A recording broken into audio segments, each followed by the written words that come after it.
Hi hello నమస్తే welcome to క్యూరూస్. నేను సిద్ధంగా సుదర్శన్ మేనం శ్యామ్తో కలిసి.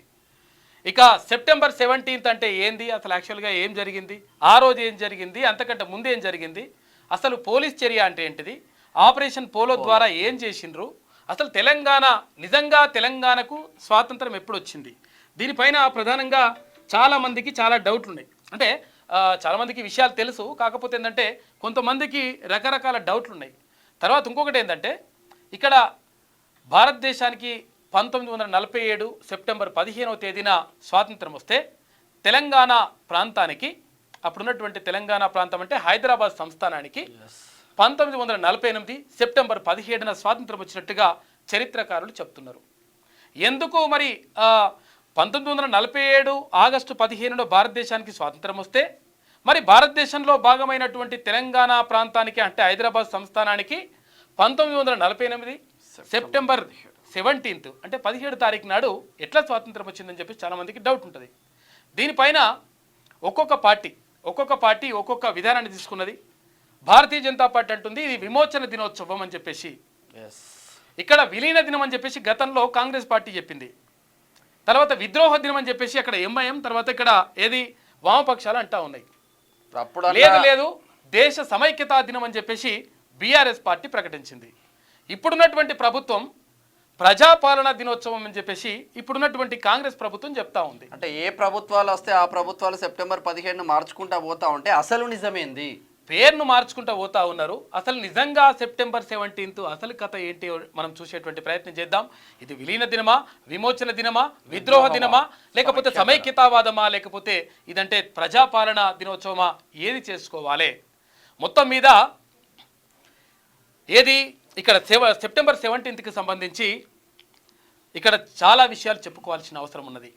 ఎందుకనంటే బానిస బతుకులకు స్వేచ్ఛ దొరికిన రోజు, నిరంకుశ పాలనకు చరమగీతం పాడిన రోజు, నైజామోని పైజా మూడగొట్టి నడ్డి విడిచిన రోజు, వాన్ని బండకేసి తొక్కిన రోజు, బట్టలిప్పి బతుకమ్మలాడించినటువంటి ఈ దుర్మార్గాలకు దురాఘాతాలకు చరమగీతం పాడినటువంటి రోజు, తెలంగాణ సాయుధ రైతాంగ పోరాట యోధుల యొక్క కళ ఫలించిన రోజు, లెక్కలేనన్ని ప్రాణత్యాగాలు, వేలాది మంది ప్రాణత్యాగాలు మొత్తం కలగలిసి తెలంగాణ సాయుధ రైతాంగ పోరాటం.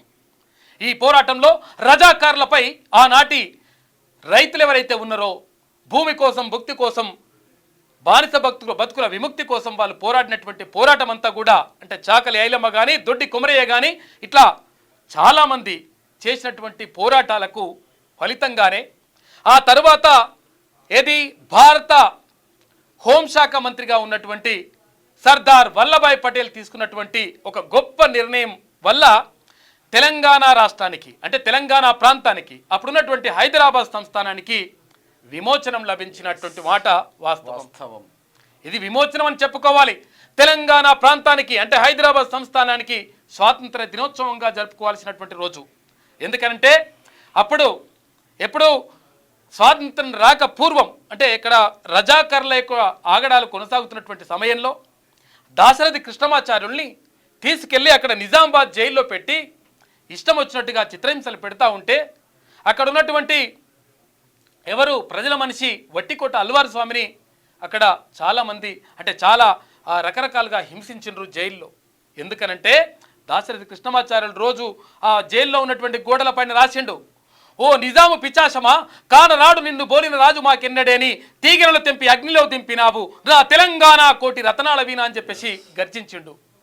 ఆ తెలంగాణ కోటి రత్నాల వీణ అనేది అక్కడి నుంచి వచ్చింది. అయితే ఇది రాసినటువంటి దాశరథిని చూసి దాశరథి రాసిండు అనుకోకుండా ఇక్కడ వట్టికోట అల్వార్ స్వామి రాసిండని చెప్పేసి వట్టికోట అల్వార్ స్వామిని చిత్రహింసలకు గురి చేసిండ్రు. తర్వాత కాలంలో ఆయన చనిపోయిండు 2 సంవత్సరాల తర్వాత. అంటే ఇదంతా కూడా జరుగుతుంది. ఇదంతా ఎందుకు జరిగింది అంటే నిజాం వ్యతిరేకంగా, నిజాం నిరంకుశత్వ పాలనకు వ్యతిరేకంగా ఆనాటి పోరాటాలు జరిగినాయి. ఇప్పుడు చెప్తున్నటువంటి వామపక్షాలు చరిత్రను వక్రీకరిస్తున్నట్టే లెక్క. ఎందుకంటే విద్రోహ దినుడు అనడం మాత్రం 1000% తప్పు. విద్రోహం ఎట్లయితది? తెలంగాణ రాష్ట్రానికి ఎస్పెషల్లీ హైదరాబాద్ సంస్థానానికి విమోచనం కలిగిన దినం కదా, అయితే స్వతంత్రం వచ్చిన దినం కదా. అయితే ఏందంటే అసలు యాక్చువల్గా వాళ్ళకు వాళ్ళే వ్యతిరేకంగా మాట్లాడుకుంటున్నటువంటి పరిస్థితి. ఎందుకనంటే కారణం చెప్తా. ఇప్పుడు ఎప్పుడు రజాకార్లు కానీ తర్వాత ఇక్కడ నిజాం నిరంకుశత్వ పరిపాలనకు కానీ వ్యతిరేకంగా పోరాటం చేసింది వామపక్ష భావజాలం ఉన్నటువంటి అప్పుడు కమ్యూనిస్టు నాయకులు. రావి నారాయణ రెడ్డి కానీ, ఆరుట్ల రామచంద్రారెడ్డి కానీ, ఆరుట్ల కమలాదేవి కానీ, అట్లా రకరకాలుగా గొప్ప గొప్ప నాయకులు, ఆనాటి నాయకులు చాకలి ఐలమ్మ, తర్వాత షేక్ బందగి, తర్వాత ఇక్కడ దొడ్డి కొమరయ్య లాంటి మహాయోధులు అక్కడ నిజాం పరిపాలనకు వ్యతిరేకంగా పోరాటం చేసిండ్రు. వీళ్ళందరూ కూడా అంటే ఇక్కడ బేగంపేట దగ్గర చూసుకుంటే రేణుకుంట రామరెడ్డి వీరోచిత పోరాటం చేసిండు. అక్కడ నిజాం నిరంకుశత్వాన్ని ఎదిరించిండు. అయితే అటువంటి పోరాటాలు చేసింది వామపక్షాల పార్టీలకు చెందినటువంటి అంటే అప్పుడు కమ్యూనిస్టు నాయకులే ఈ పోరాటాలకు నాయకత్వం వహించిండ్రు. సాయుధ రైతాంగ పోరాటానికి నాయకత్వం వహించిండ్రు. అయితే మరి అటువంటి పోరాటం చేసిండ్రు. ఎందుకు పోరాటం చేసిండ్రు అంటే దొరల గడీలను బద్దలు కొట్టడానికి, దొరల అరాచకాలకు చరమగీతం పాడడానికి, దొరలు చేస్తున్నటువంటి ఆకృత్యాలకు మొత్తం కూడా వాటిని సమూలంగా తుడిచివేయడానికి, ఆ ప్రభుత్వం కుప్పకూరడానికి వాళ్ళు ప్రయత్నం చేసిండ్రు. మరి అటువంటి ప్రయత్నం చేసినప్పుడు అక్కడ వామపక్షాలైనటువంటి కమ్యూనిస్టు నాయకుల పైన రకరకాలుగా దాడులు జరిగినాయి. ఈ ప్రజలు ఇక్కడ ఉన్నటువంటి హైదరాబాద్ సంస్థానంలో ఉన్నటువంటి ప్రజలు వాళ్లకు స్వేచ్ఛ లభించాలి, వాళ్ళకు స్వాతంత్రం లభించాలి, వాళ్ళకు మంచి జరగాలి. ఆ నిజాం పరిపాలనలో వాళ్ళు మొత్తం కూడా మగ్గిపోతా ఉన్నారు. బట్టలిప్పి ఆడవాళ్ళను బతుకమ్మ ఆడించినటువంటి దుర్మార్గమైనటువంటి ఈ పరిపాలన పోవాలని చెప్పేసి గతంలో వామపక్షాలే కొట్లాడినాయి. మరి అటువంటి వామపక్షాలు ఇప్పుడు ఒకవేళ ఈ భారతదేశంలో అంటే అప్పుడు 563 సంస్థానాలు భారతదేశంలో ఉండే. స్వాతంత్రం రాకపూర్వం, స్వాతంత్రం వచ్చిన తర్వాత అన్ని సంస్థానాలు కలిసి భారతదేశం అఖండ భారతదేశంగా ఏర్పడ్డది. ఏర్పడ్డ తర్వాత 3 సంస్థానాలు మేము కలవము, మేము ప్రత్యేక రాజ్యంగా ప్రకటించుకుంటామని చెప్పేసి పక్కకి వెళ్ళిపోయినరు. ఆ ప్రకటించుకున్నటువంటి వాళ్ళే ఇక్కడ హైదరాబాద్ సంస్థానాన్ని ఏలుతున్నటువంటి నిజాము, 7వ నిజాము, తర్వాత అక్కడ జమ్మూ కాశ్మీర్ ఏలుతున్నటువంటి అక్కడ రాజు, ఆ తర్వాత జూనాగఢ్కి సంబంధించి వాడు. ఈ ముగ్గురు కూడా మేము ప్రత్యేక రాజ్యంగా ప్రకటించుకుంటామని చెప్పిండ్రు. అక్కడ జమ్మూ కాశ్మీర్ వాడేమో వాడిని మేము పాకిస్తాన్లో కలుస్తామని వాడో కథ. అయితే కలవాలన్నా లేకపోతే ఇక్కడ కలవాలంటే ప్రత్యేకమైనటువంటి మాకు అధికారాలు ఉండాలని చెప్పేసి 317 DV తీసుకొచ్చింది ఆ ఉద్దేశంతో. అయితే ఇదంతా కూడా జరిగింది. మరి జరిగినటువంటి చరిత్ర ఏం చెప్తా ఉంది అంటే నిరంకుశత్వ పరిపాలనకు వ్యతిరేకంగా ఇక్కడి ప్రజలు పోరాటం చేసిండ్రు. ఈ పరిపాలన అంటే నిజాం పరిపాలనను పోవాలని చెప్పేసి వాళ్ళ పరిపాలన దరిద్రం వదిలిపోవాలని చెప్పేసి వీళ్ళు పోరాటం చేసిండ్రు. ఆ పోరాటానికి అక్కడ సర్దార్ వల్లభాయ్ పటేల్ మద్దతునిచ్చిండు. తర్వాత పోలీస్ చర్య ద్వారా ఇక్కడ ఉన్నటువంటి నిజాం పైన దండయాత్ర చేసిండు. ఆ తర్వాత హైదరాబాద్ సంస్థానం భారతదేశంలో విలీనమైపోయింది. ఆ తర్వాతగా 7వ నిజాంని రాజ్ ప్రముఖగా ఏర్పాటు చేస్తారు, అదో విషయం. కానీ అయితే ఇదంతా కూడా జరిగింది. అంటే ఒక రకంగా తెలంగాణ ప్రాంతానికి ఇక్కడ ఉన్నటువంటి హైదరాబాద్ సంస్థానానికి విముక్తి లభించినటువంటి రోజు, విమోచన లభించినటువంటి రోజు, స్వాతంత్రం లభించినటువంటి రోజు. కాబట్టి కానీ హైదరాబాద్ లో చేయట్లేదు. ఇప్పుడున్న బీదర్ కావచ్చు, కర్ణాటకలో ఉన్న బీదర్ కావచ్చు, మహారాష్ట్రలో ఉన్న బల్లార్ షా, చంద్రపూర్ కావచ్చు, అక్కడ జరుగుతుంది ఈ రోజు. ఎందుకు అక్కడ జరుగుతుంది? ఎక్కడ బళ్ళారిలో జరుగుతూ ఉంది, కర్ణాటకలోని బళ్ళారిలో జరుగుతూ ఉంది. తర్వాత ఇక్కడ మహారాష్ట్రలో ఉన్నటువంటి ఇక్కడ అంటే మళ్ళీ కర్ణాటకలో ఉన్నటువంటి బీదర్ లో జరుగుతూ ఉంది. బల్లార్ షా కూడా హైదరాబాద్ స్టేట్ కింద, బల్లార్ షా తర్వాత చంద్రపూర్ ఇవన్నీ కూడా హైదరాబాద్ సంస్థానంలో భాగాలుగా ఉండేవి అప్పట్లో. కాబట్టి అక్కడ భారతదేశానికి స్వాతంత్రం వచ్చినటువంటి ఆగస్టు 15 కాకుండా సెప్టెంబర్ 17, 1948ని వాళ్ళు స్వాతంత్ర దినోత్సవంగా జరుపుకుంటున్నారు ఆయా జిల్లాలలో. గతంలో ముఖ్యమంత్రిగా ఉన్నటువంటి కేసీఆర్ ఏమన్నాడంటే అధికారంలోకి రాకపూర్వం మాకు స్వాతంత్రం వచ్చినటువంటి రోజును మేము ప్రత్యేకంగా అధికారికంగా నిర్వహించాలని చెప్పేసి పెద్ద డిమాండ్ పెట్టిండు, పెద్ద కథకథలు. ఎందుకు జరపరని చెప్పేసి అప్పుడు పోరాటం చేసిండు. ఆ తర్వాత మళ్ళీ కొన్ని వర్గాల యొక్క ఓట్లు రావాలని చెప్పేసి, ఓట్లు కావాలని చెప్పేసి నిజాం అంటోడు గొప్ప రాజు ఇట్లా అని చెప్పాడు. అయితే గతంలో దాశరథి కృష్ణమాచార్యులు వాళ్ళ సోదరుడైనటువంటి తమ్ముడైనటువంటి దాశరథి రంగాచార్య అంటాడు, నేను ఎందుకు రచయితగా మారాల్సి వచ్చిందంటే ఈ నిజాం ప్రభుత్వం చేసినటువంటి దుర్మార్గమైనటువంటి దుశ్చర్యలు కాకుండా నిజాం ఒక గొప్ప రాజు అని చెప్పేసి భవిష్యత్తులో ఒకవేళ చెప్పుకునేటువంటి ప్రమాదం ఉంటుందేమో, నిజాం గొప్పవాడుగా చరిత్రలో ఒకవేళ మరి అట్లా నిలిచేటువంటి ప్రమాదం ఉంటుంది. ఎందుకంటే వీడు దుర్మార్గం చేసిండు. కానీ అటువంటి ప్రమాదం లేకుండా ఉండాలంటే నేను రచయితగా మారిన, అందుకనే చిల్లర దేవుళ్ళు, మోదుగు పూలు, తర్వాత ఇట్లా రకరకాలుగా గంగు, ఇట్లా రకరకాలుగా నవలలు రాసిండు, ప్రజల్లో చైతన్యం తీసుకొచ్చిండు. అంటే అప్పుడు జరుగుతున్నటువంటి దొరల అరాచకాలు ఎట్లా జరుగుతున్నాయో ఆ చిల్లర దేవుల్లో కానీ, తర్వాత ఇక్కడ మోదుగు పూలలో కానీ అటువంటి నవలలో క్లియర్గా ప్రతిబింబించిండు. కాబట్టి నేను రచయితగా మారాల్సిన అవసరం ఎందుకు వచ్చింది అంటే, ఈ నిజాం పరిపాలనలో ఎన్ని దురాఘాతాలు జరిగినాయి, ఎంతో దుర్మార్గమైనటువంటి పరిపాలన జరిగింది, హిందువుల పైన జరిగినటువంటి దాడులు ఎట్లా జరిగినాయి, ఆడవాళ్ళని అంటే ఆడవాళ్ళని బట్టలిపి బతుకమ్మ ఆడించినటువంటి మనల్ని కూడా చేసుకొని ఘనత నిజాంది.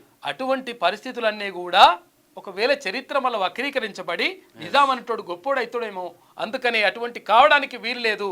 కాబట్టి ఇక్కడ జరిగినటువంటి అన్యాయం అందరికీ తెలియాలనే ఉద్దేశంతో నేను రచయితగా మారినా అని చెప్తాడు.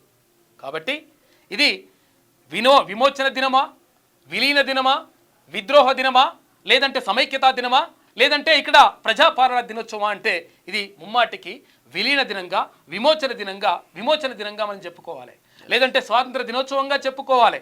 ఎందుకంటే హైదరాబాద్ సంస్థానానికి స్వాతంత్రం వచ్చినటువంటి రోజుగా చెప్పుకోవాల్సినటువంటి అవసరం 1000% ఉంటుంది.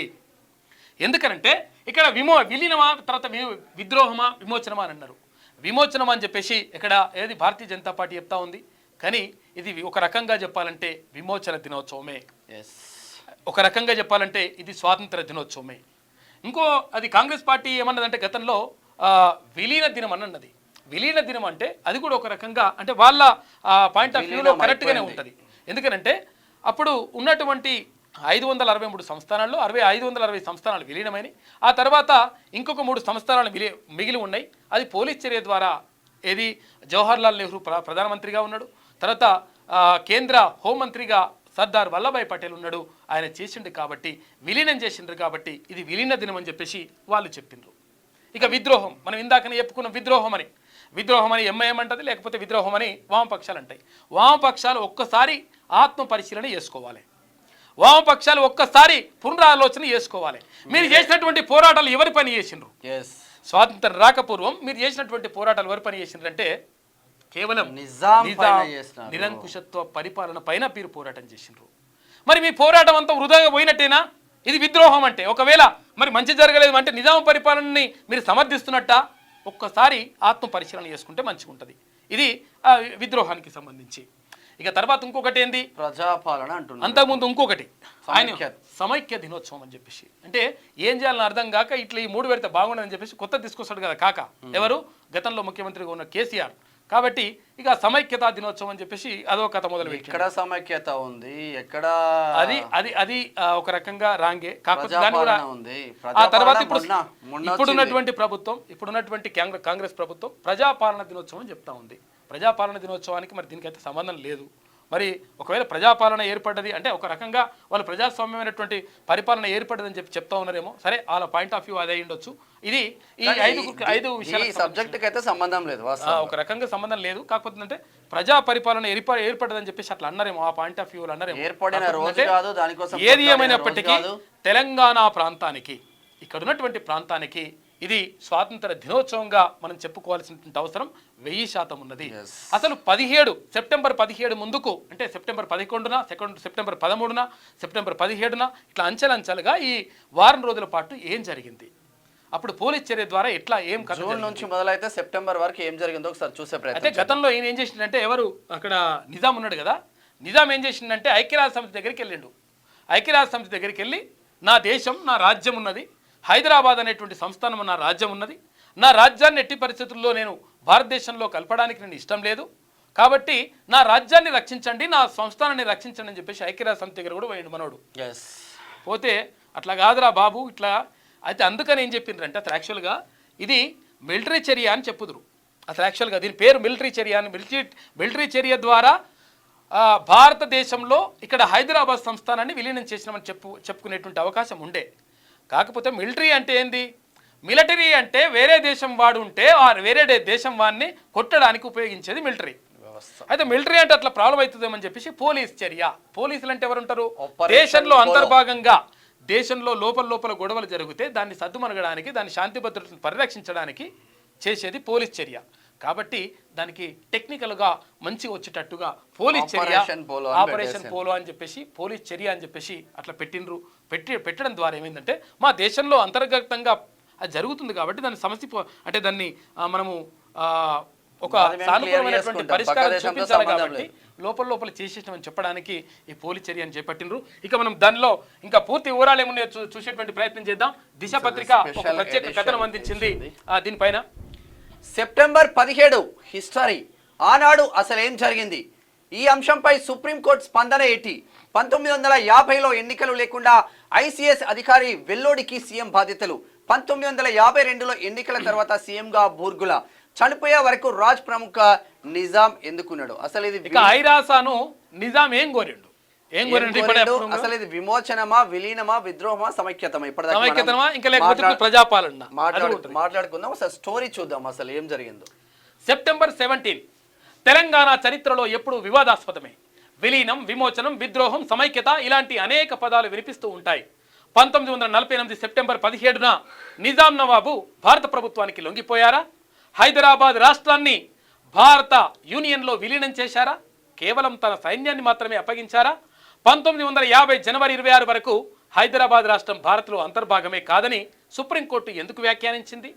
భారత రాజ్యాంగం అమల్లోకి వచ్చిన 1950 జనవరి 26కు హైదరాబాద్ రాష్ట్రానికి సంబంధం ఏంటి? అప్పటి వరకు హైదరాబాద్ను పాలించిందెవరు? నిజాం ఎందుకు కొనసాగాల్సి వచ్చింది? నిజాం లొంగిపోయిన తర్వాత కూడా ఆపరేషన్ పోలో ఎందుకు జరిగింది? మిలిటరీ జనరల్గా ఉన్న జేఎన్ చౌదరి ఆ తర్వాత ఐసీఎస్ అంటే ఇండియన్ సివిల్ సర్వీస్ అధికారి వెల్లోడికి సీఎం బాధ్యతలు, ఎన్నికలే లేకుండా ఆ పనిని కట్టబెట్టడం, ఇలాంటి అనేక ప్రశ్నలు ఉత్పన్నమవుతా ఉన్నాయి. వాటికి సమాధానమే ఇప్పుడు స్టోరీ. ఇంకా చూద్దాం అసలు ఎక్కడ, ఎప్పుడు, ఎక్కడ ఏం జరిగింది. సెప్టెంబర్ 17 1948, అంతకుముందు ఆ తర్వాత ఏం జరిగిందో చూసే ప్రయత్నం చేద్దాం. జూన్ 3 1947 బ్రిటిష్ ఇండియాను భారత్, పాకిస్తాన్ దేశాలుగా ఏర్పాటు చేయనున్నట్లు governor general Lord Mountbatten ప్రకటన చేసిండ్రు. జూన్ 3 1947లో India separate, Pakistan separate, Britishers ప్రకటన చేసిండ్రు. జూన్ 11 1947 తాను భారత్లో కానీ పాకిస్తాన్లో కానీ భాగం కాబోనని నిజాం ప్రకటన చేసిండు. జూన్ 11 1947. ఇక నెక్స్ట్ ఆగస్టు 15 1947 భారత్ కు స్వాతంత్ర సిద్ధి, మొదటి ప్రధానిగా జవహర్ లాల్ నెహ్రూ నియామకం. కానీ మన తెలంగాణ రాష్ట్రానికి కానీ హైదరాబాద్ స్టేట్ కానీ మనకు రాలేదు. తర్వాత ఏం నవంబర్ 29 1947 నిజాం సర్కారు భారత ప్రభుత్వం మధ్య యథాతథ ఒప్పందం, అంటే బ్రిటన్కు నిజాంకు మధ్య ఏవైతే పాలన వ్యవహారాలు ఒప్పందాలు అమలయ్యాయో అవే నిజాంకు భారత ప్రభుత్వానికి మధ్య వర్తిస్తాయన్నది ఈ ఒప్పందం సారాంశం అనమాట. అయితే విషయం ఏంటంటే అసలు యాక్చువల్గా భారతదేశంలో మొట్టమొదట సైన్య సహకార పద్ధతికి అది సహకరించింది, సైన్య సహకార పద్ధతి కావాలని చెప్పింది ఒకటంటే నిజాం నవాబ్. వీళ్ళే కోరినరు, అంటే మీ సైన్యాన్ని మా దగ్గరికి పంపించండి. అందుకని ఇప్పుడు అదేది రెజిమెంటల్ బజార్ తర్వాత ఇక్కడ ఏది ఉంటుంది సికింద్రాబాద్ దగ్గర దాన్ని ఏమంటారు కంటోన్మెంట్ ఏరియా. ఈ కంటోన్మెంట్ ఏరియా దగ్గర ఏమైతుందంటే బ్రిటిష్ సైన్యాన్ని పెట్టుకోవడానికి నిజాం అవకాశం ఇచ్చిండు. కాబట్టి అది కంటోన్మెంట్ ఏరియా అని స్పెషల్గా అట్లా అయిపోయింది. దాని గురించి కూడా మాట్లాడారు. ఆగస్టు 21 1948 తమ సార్వభౌమత్వానికి భంగం కలుగుతుందని జోక్యం చేసుకోవాలని ఐక్యరాజ్య సమితి భద్రతా మండలికి నిజాం ప్రభుత్వం ఫిర్యాదు చేసింది. ఏమని చేసిందంట, నా దేశం మీద భారతదేశం దండెత్తుతుంది, మాకు అన్యాయం జరుగుతుందని చెప్పేసి ఐక్యరాజ్య సమితికి పోయినట్టు మనోడు. అది లెక్క. ఇక సెప్టెంబర్ 4 1948 భారత సైన్యాల జోక్యాన్ని నిలిపేయాలంటూ బ్రిటిష్ ప్రభుత్వానికి నిజాం విన్నవించిండు. సెప్టెంబర్ 13 1948 తెల్లవారుజామున 4 గంటలకు మేజర్ జనరల్ జేఎన్ చౌదరి నేతృత్వంలోని ఆపరేషన్ పోలో ప్రారంభం. ఆపరేషన్ పోలో ప్రారంభమైంది. హైదరాబాద్ స్టేట్ పై భారత సైన్యాల ఆక్రమణ ఎప్పుడు వచ్చేసింది? సెప్టెంబర్ 13 రోజు. ఆ రోజు ఇక్కడ బీబీ నగర్ నుంచి స్టార్ట్ నగర్ దాకా దండెత్తుకొని వచ్చేసింది. ఇక సెప్టెంబర్ 17 ఇప్పుడు మనం చెప్పుకుంటున్నాం కదా, ఈ రోజు సెప్టెంబర్ 17 1948 సాయంత్రం 5 గంటలు భారత సైన్యానికి నిజాం సైన్యాల లొంగుబాటు, భారత యూనియన్లో విలీన ఒప్పందంపై 7వ నిజాం సంతకం చేసిండు. ఇక మనం ఇక్కడ ఫోటో చూసుకోవచ్చు. ఇక్కడ సంతకం చేసేసి దండం పెట్టిండు. ఎవరు ఇక్కడ? సర్దార్ వల్లభాయ్ పటేల్ 7వ నిజాం.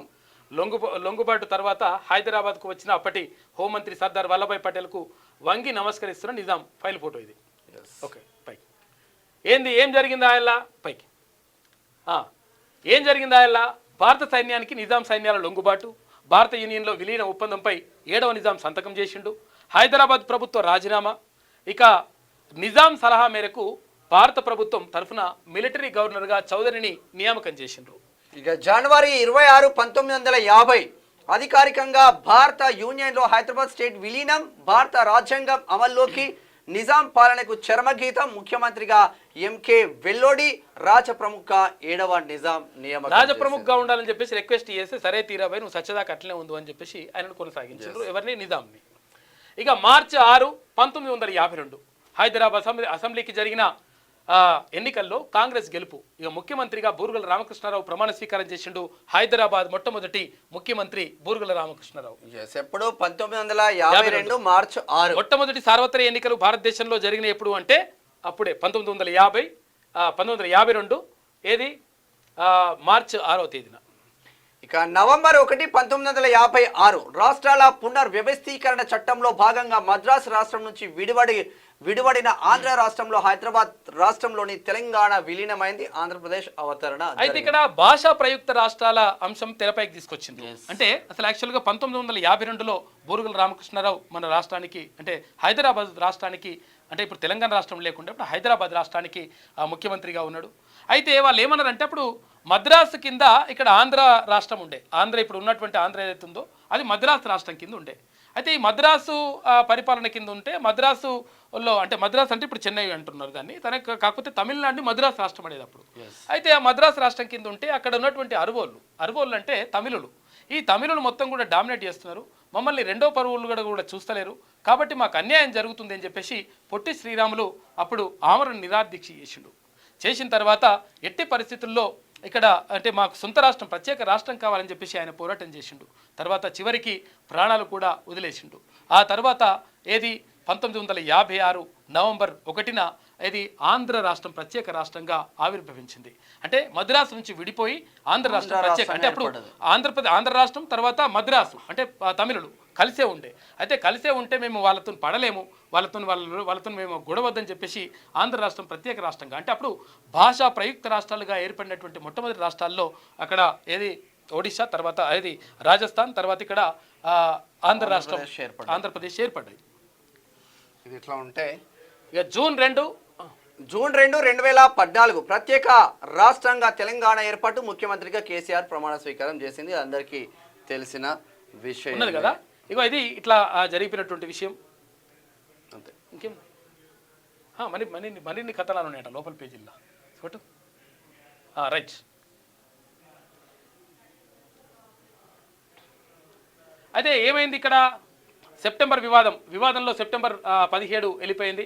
విమోచనమా, విలీనమా, విద్రోహమా, సమైక్యమా, ఇక ఇదంతా కూడా మనం చూసుకున్నాక ఇందాక. నిజాం పాలనలో హైదరాబాద్ రాష్ట్రం 1948 సెప్టెంబర్ 15న పటేల్ నేతృత్వంలోని భారత యూనియన్ ప్రభుత్వంలో విలీనమైనదని, నిరంకుశ పాలన నుంచి తెలంగాణ ప్రజలకు విముక్తి లభించిందన్నది బీజేపీ వాదన. చూసారు కదా ఏంది విలీనమైంది, విమోచన జరిగిందని చెప్పేసి బీజేపీ అంటా ఉంది.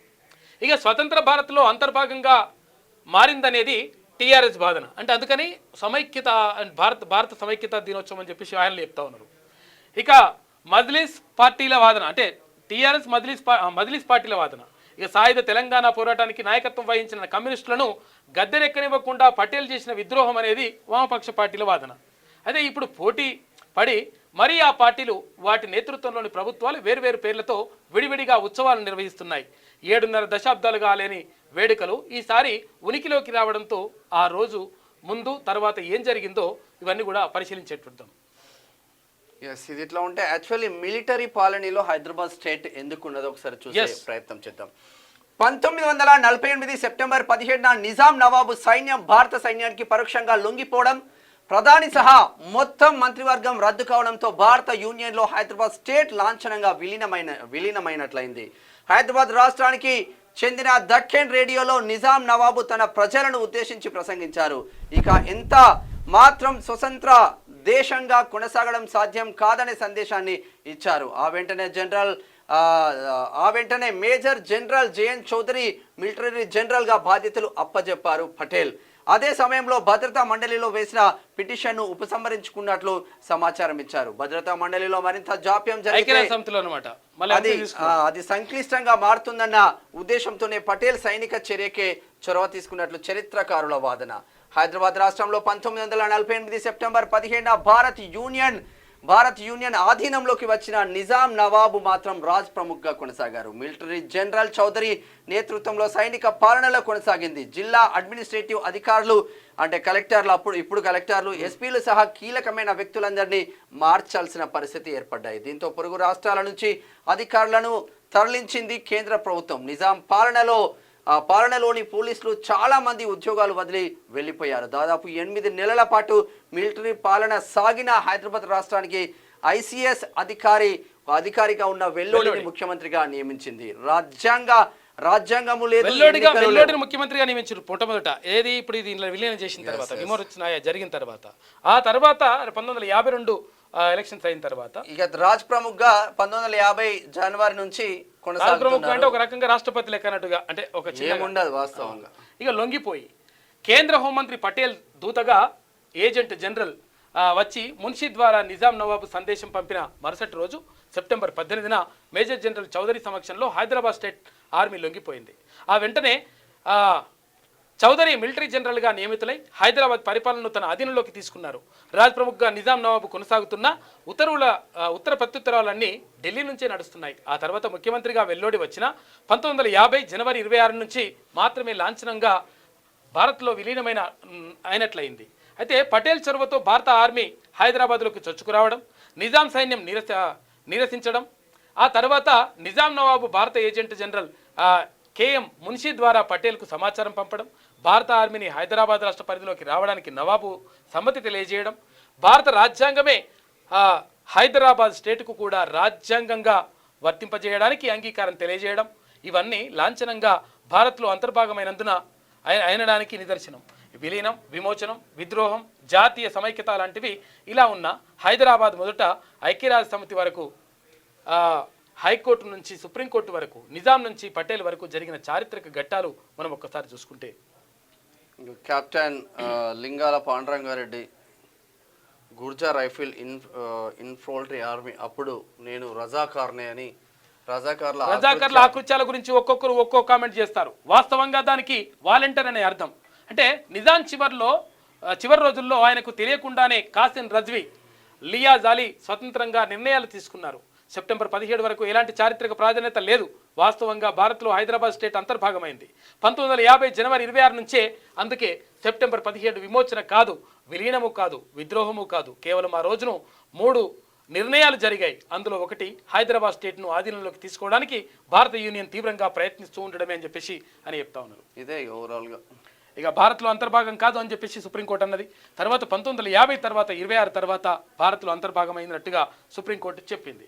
ఇక సర్దార్ చొరవతో రజాకార్ల ఆకృత్యాలు, కమ్యూనిస్టుల నాయకత్వంలో గ్రామాల్లో రైతుల సాయుధ దాడులు, భారీ స్థాయిలో ఇరువైపులా జరుగుతున్న ప్రాణ నష్టం తదితరాలతో నిజాం సైన్యంలో ఆందోళన మొదలైంది. మరోవైపు భారత యూనియన్ నుంచి వస్తున్న ఒత్తిడి, ఐక్యరాజ్య సమితిలో సమస్య తొందరగా పరిష్కారం కాకపోవడం ఇవన్నీ నిజాం నవాబును ఆలోచనలోకి నెట్టాయి. ఇంకోవైపు లియాన్ అలీ, కాసిం రజ్వీలు నిజాం నవాబ్కు తెలియకుండానే ఫర్మానాలు జారీ చేస్తూ సొంత నిర్ణయాలు తీసుకుంటున్నారనే వార్తలు జనంలోకి వెళ్ళాయి. ఇలాంటివి భారత సైన్యానికి అస్త్రాన్ని అందించినట్లయింది. ప్రధాని నెహ్రూ వ్యూహం ఎలా ఉన్నా సర్దార్ పటేల్ చొరవ తీసుకొని మిలిటరీ యాక్షన్ కి సిద్ధమై మొత్తం మిలిటరీ యాక్షన్ అని అంటే ఒకవేళ అది ఒక దేశాల మధ్య జరుగుతున్నటువంటి పోరాటంగా ఉంటది కాబట్టి దాన్ని మిలిటరీ అనకుండా పోలీస్ చర్య అని అన్నాడు. చాలా జాగ్రత్తగా టెక్నికల్ గా మంచిగా ఉండేటట్టుగా ఒక పేరు పెట్టేసిండ్రు దానికి, పోలీస్ చర్య లేదంటే ఆపరేషన్ పోలో అని చెప్పేసి. దాని ద్వారా 1948 సెప్టెంబర్ 17న హైదరాబాద్ సంస్థానానికి విముక్తి లభించింది, విమోచన లభించింది, విలీనం అయ్యింది. కాబట్టి ఇది భారతదేశానికి స్వాతంత్రం 1947 ఆగస్టు 15న వస్తే ఇక్కడ హైదరాబాద్ సంస్థానానికి, తెలంగాణ ప్రాంతానికి సెప్టెంబర్ 17 1948లో స్వాతంత్రం వచ్చినట్టుగా చెప్పుకోవచ్చు. ఇది అసలు చరిత్ర. ఇది అసలు చరిత్రను వక్రీకరిస్తా ఉన్నారు, కానీ చరిత్ర అట్లనే ఉంటది అన్న విషయం మర్చిపోవద్దు. క్యూ న్యూస్ ఛానల్లో పనిచేయటకు అనుభవం గల సీనియర్ వీడియో ఎడిటర్స్ కావాలను సంప్రదించవలసిన నెంబర్ 8688926084 qnewsads@gmail.com ను సంప్రదించండి.